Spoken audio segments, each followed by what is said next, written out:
बहुत समय पहले की बात है। अंबिकापुर नगर में राजा मनजीत सिंह रहते थे। पहले राजा मनजीत सिंह एक सामंत थे। नगर के राजा को हराकर स्वयं राजा बन गए। कुछ दिनों बाद रानी ने 2 जुड़वां बच्चियों को जन्म दिया। राजा को इस बात की सूचना मिलते ही फौरन अपने बच्चियों का मुख देखने आए। देखिए, हमारी बच्चियां जन्म से ही राजकुमारी पैदा हुई है। भगवान ने हमारी सुन ली। हाँ, बहुत सुंदर और प्यारी बच्चियां हैं। दोनों गोरी मेम जैसे गोरी और सुंदर हैं। अब मैं इनके नामकरण की तैयारी करता हूं। सारे नगर में ऐलान करा दो कि हमारे यहां 2 पुत्रियों का जन्म हुआ है और पुरोहित जी को भी बुला लाना। राजा के अनुसार सारे नगर में ऐलान धूमधाम से नामकरण की तैयारी हो गई, जिसमें नगर के लोग भी शामिल हुए। पुरोहित जी, मेरी पुत्रियों के नक्षत्र के हिसाब से कोई अच्छा और शुभ नाम बताएं। हाँ राजा साहब, एक का नाम सोना यानी सोनम रखिए और दूसरी का नाम चांदी यानी चांदनी अति उत्तम है। इस पर भगवान की विशेष कृपा होगी, इसलिए ये नाम दिए हैं। नामकरण होने के बाद राजा ने खुशी खुशी सभी को विदा किया।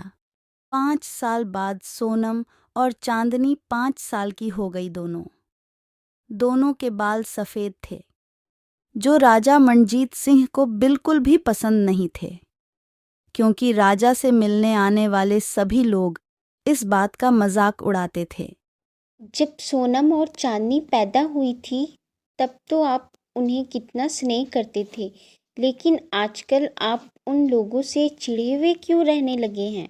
तुम देखती नहीं कि सब लोग किस तरह मजाक बनाते हैं, क्योंकि दोनों के बाल सफेद हैं।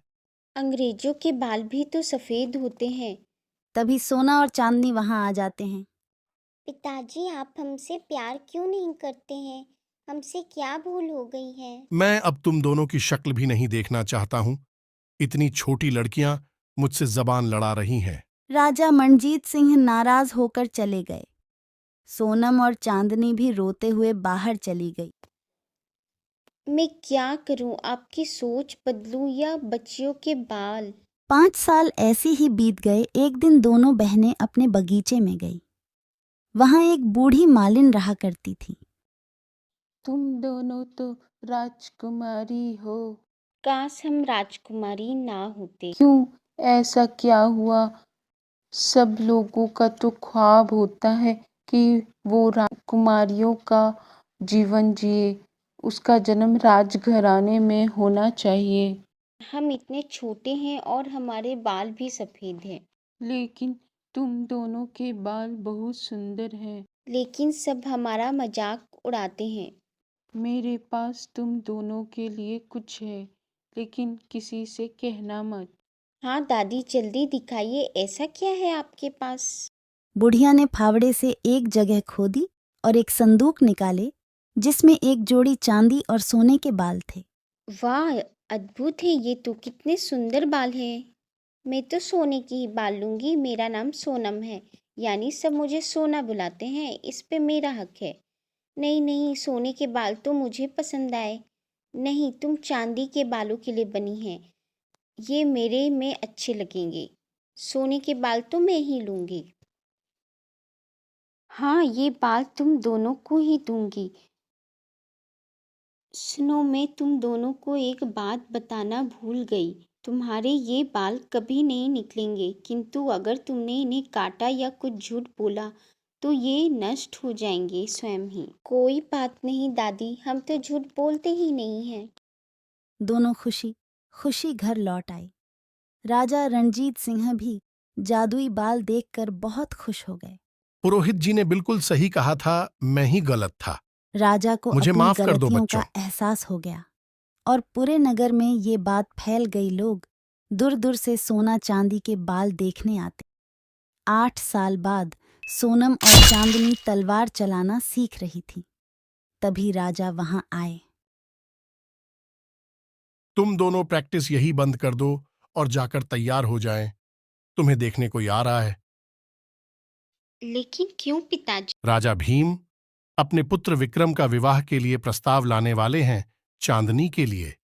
राजकुमार से तो मैं विवाह करूंगी, मेरे बाल सोने के हैं और चांदनी के बाल चांदी के। राजकुमार खुद ही मना कर देंगे। चांदनी तू चलकर तैयार हो, मैं अभी आती हूँ। सोनम ने चांदनी को भेज दिया और खुद रास्ते में खड़ी हो गई। वहां से जब राजा भीम अपने पुत्र विक्रम के साथ आए तो सोना ने उन्हें रोक लिया। रुकिए रुकिए, मैं आपको ही लेने आई हूँ। अतिथि देवो भव, इसलिए आपको अकेले तो महल तक नहीं बुलाया जा सकता था, तो मैं आपको लेने आई हूँ। मगर तुम हो कौन? मैं राजा मंजीत सिंह की सुपुत्री चांदनी हूँ। ये महल की ओर। राजा भीम के परिवार को सोनम बहुत पसंद आई, लेकिन वो उनसे चांदनी बनकर उनसे मिली, उन्हें महल लेकर आई। राजा भीम ने मंजीत सिंह से कहा, आपकी बेटी चांदनी बहुत अच्छी है और संस्कारी। आप उनसे कहाँ मिले? वह हमें लेने आई थी, उसके बालों का कलर सोने जैसा था। राजा ने दोनों को बुलाया, लेकिन सोना के सिर के बाल गायब हो गए थे। राजा ने चांदनी से पूछा, तुम्हारे सिर के बाल है तो सोना के बाल कहाँ गए? चांदनी को 8 साल पुरानी बात याद आई। तुम्हारे ये बाल कभी नहीं निकलेंगे, किंतु अगर तुमने इन्हें काटा या कुछ झूठ बोला तो ये नष्ट हो और जाएंगे उसने स्वयं सभी ही। को सच बताया। फिर सोना से राजा बहुत नाराज हो गए। सोना को भी अपने झूठ बोलने पर अफसोस हुआ। चांदनी का विवाह विक्रम से करा दिया गया और सोनम अपने गलतियों को सोचकर बहुत रोई।